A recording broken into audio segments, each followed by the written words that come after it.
Greetings, my dear viewer. You're on the channel The Price of Cheating. The channel is for those who appreciate traditional family values and condemn adultery. So be sure to subscribe to the channel. Let's get started. I sat motionless, my brain refusing to make sense of the words that had just left Viviana's mouth. After 15 years of marriage, the woman I thought I knew inside and out had dropped a bombshell that shattered my sense of security.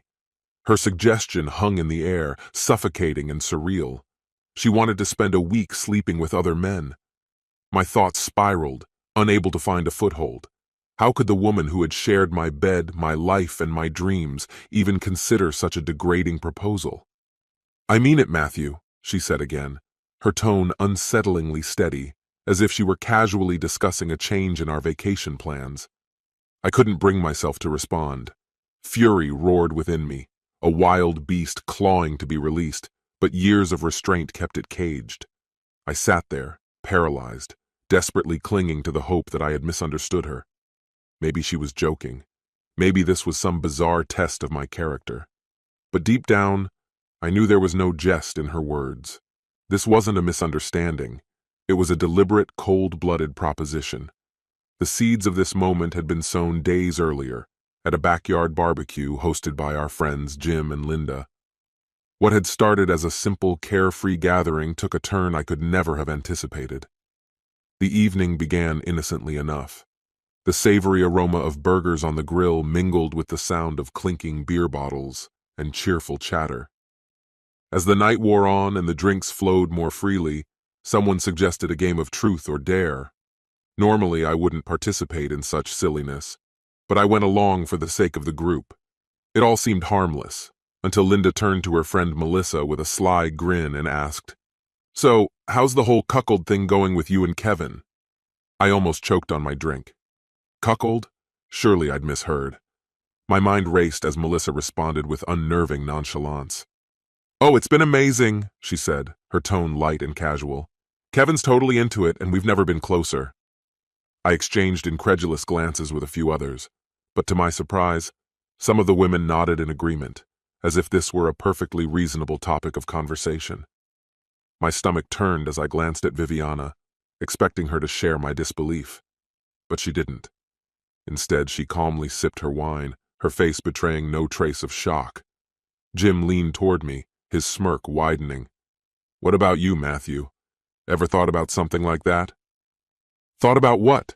I snapped, already irritated by his insinuation.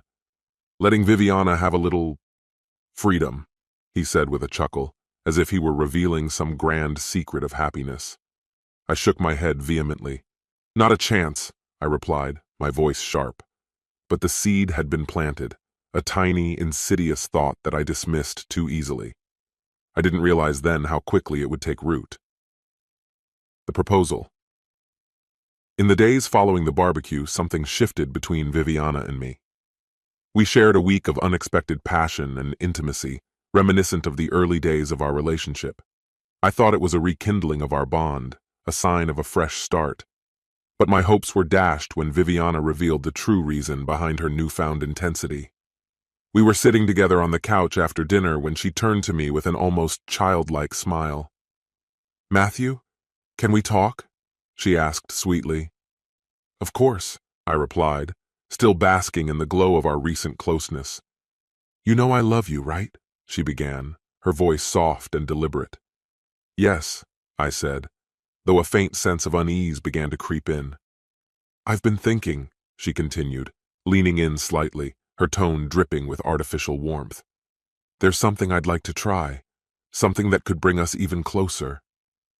A cold weight settled in my stomach.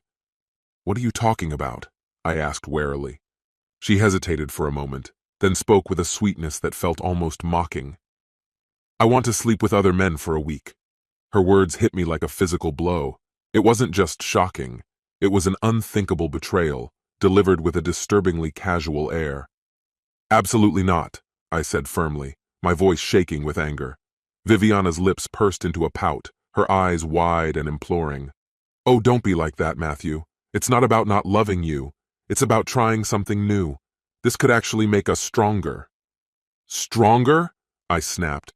How could letting you sleep with other men possibly help our marriage? It's about trust, she said, her voice softening. And freedom. Don't you trust me?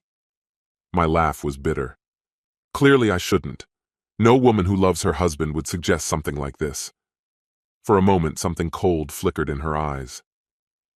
Maybe you're not as open-minded as I thought, she said, her tone cutting, before standing and leaving the room. That night, as I lay awake, fury burned through me. If she thought she could treat me as a fool, she was mistaken. I wasn't about to let her destroy our marriage without a fight. The plan. I spent the next few days crafting a response. I played the role of the supportive husband, feigning interest and asking her to elaborate on her idea. How do you imagine this working? I asked. Have you thought about who you'd consider? Her eyes lit up with excitement, completely oblivious to my true intentions. The first step was reaching out to Jenna, Viviana's closest friend. I knew Jenna had harbored feelings for me for years, even if she'd never acted on them. That was about to change. I arranged a meeting under the guise of seeking advice, painting myself as the wounded husband grappling with an unthinkable betrayal. Jenna hesitated, but her resolve wavered after a few drinks. That night, I crossed a line I never thought I would, ensuring I captured everything on camera, not for sentiment, but for leverage. The showdown. A week later, I told Viviana I had agreed to her idea, but with one condition. We'd share a romantic evening together beforehand. She eagerly agreed, her enthusiasm uncontainable. We dined at an upscale restaurant, laughing and reminiscing as if we were newlyweds. For a fleeting moment, I almost felt the warmth of our early days, but I couldn't forget the betrayal beneath her smile. After dinner, I suggested we spend the night at a luxury hotel. Once we were alone, I pulled out my phone and handed it to her. Her face turned pale as she scrolled through the photos of Jenna and me. What is this? She stammered, her voice trembling. This, I said, my voice icy, is what betrayal looks like. Her tears came fast and heavy. You cheated on me? She whispered, her voice breaking. You wanted freedom, I replied coldly. Now you know what it feels like. Her sobs filled the room, but I felt no sympathy. She had sown the seeds of betrayal, and now she was reaping the bitter harvest. You asked for this, Viviana. Now you'll experience the weight of betrayal from the other side. She tried to defend herself, insisting there was no comparison, but I cut her off. Her protests meant nothing to me now. I had her exactly where I wanted, and I wasn't about to stop. This was just the beginning. The next morning, I handed her divorce papers. Her face revealed her shock, struggling to comprehend the gravity of the situation. Sign them, I commanded, my voice cold and firm, or these photos will be made public. Panic consumed her features. You wouldn't, she murmured, trembling. Try me, I replied, meeting her gaze without flinching. You wanted to play games, Viviana? Now we'll play by my rules. Cornered and defeated, she began to cry. The enormity of her situation crushed her spirit. She'd lost everything, her pride, her illusions, and now her marriage. But I wasn't finished. Before she could fully sign her name on the documents, I snatched them away, tucking them neatly into my briefcase. Her tear-streaked face twisted in despair, but I felt no pity. Mercy had no place here. The man who once fought for our marriage was long gone. That version of me died when she decided to turn me into a pawn in her pursuit of selfish desires. You thought this was a game? I told her, my tone devoid of emotion.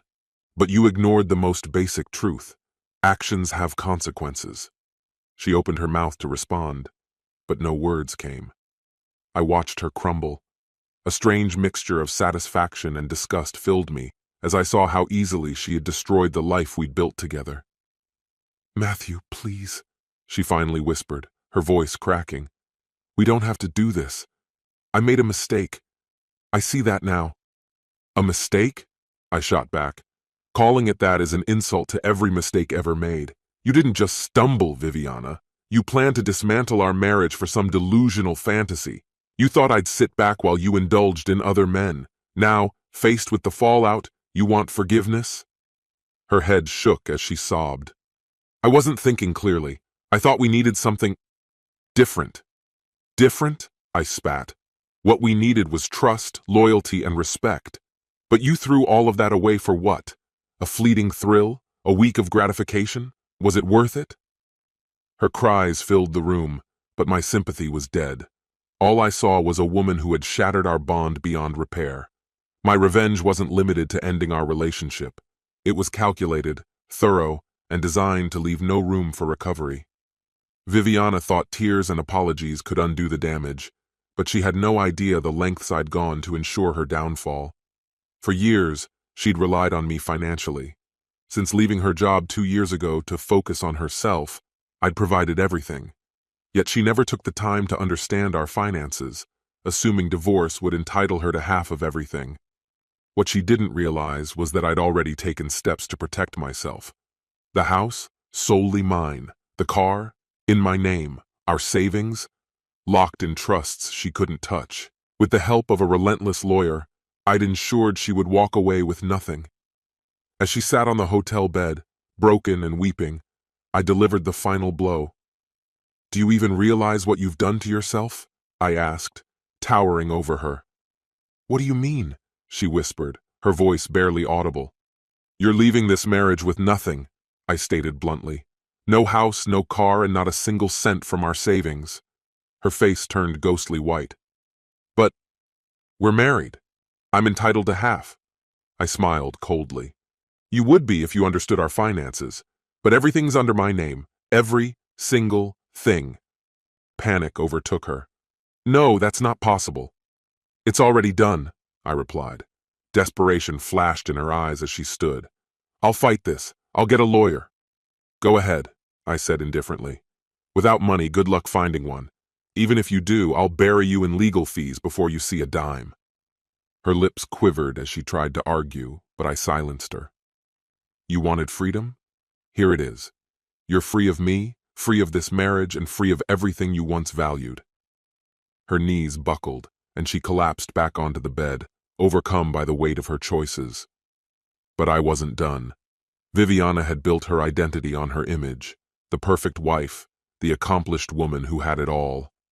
I dismantled that illusion piece by piece.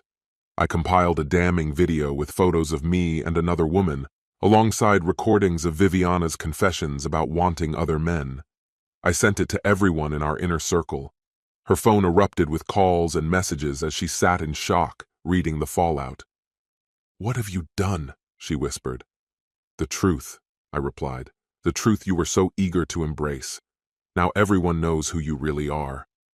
Her reputation disintegrated overnight. Friends, family, even casual acquaintances turned their backs on her. I left her in that hotel room, shattered and humiliated. The divorce proceedings concluded swiftly. With no resources to fight, she walked away with nothing. Rumors reached me later. She struggled to find a place to live and eventually settled in a small, dingy apartment. Job offers were scarce, and her once thriving social circle dwindled to a few pitying acquaintances. As for me, I thrived. Free from deceit, I rebuilt my life and rediscovered happiness. I felt no regret for what I'd done. Viviana had made her choices, and she paid the price. The last I heard, she worked a menial job as a receptionist, scraping by with barely enough to survive. She had lost everything she once held dear: the security, the comfort, and the love of a man who had once been willing to give her the world. All for a fleeting moment of indulgence. Now, she was left with nothing. This concludes the story. If you like it, then put your powerful like and subscribe to the channel.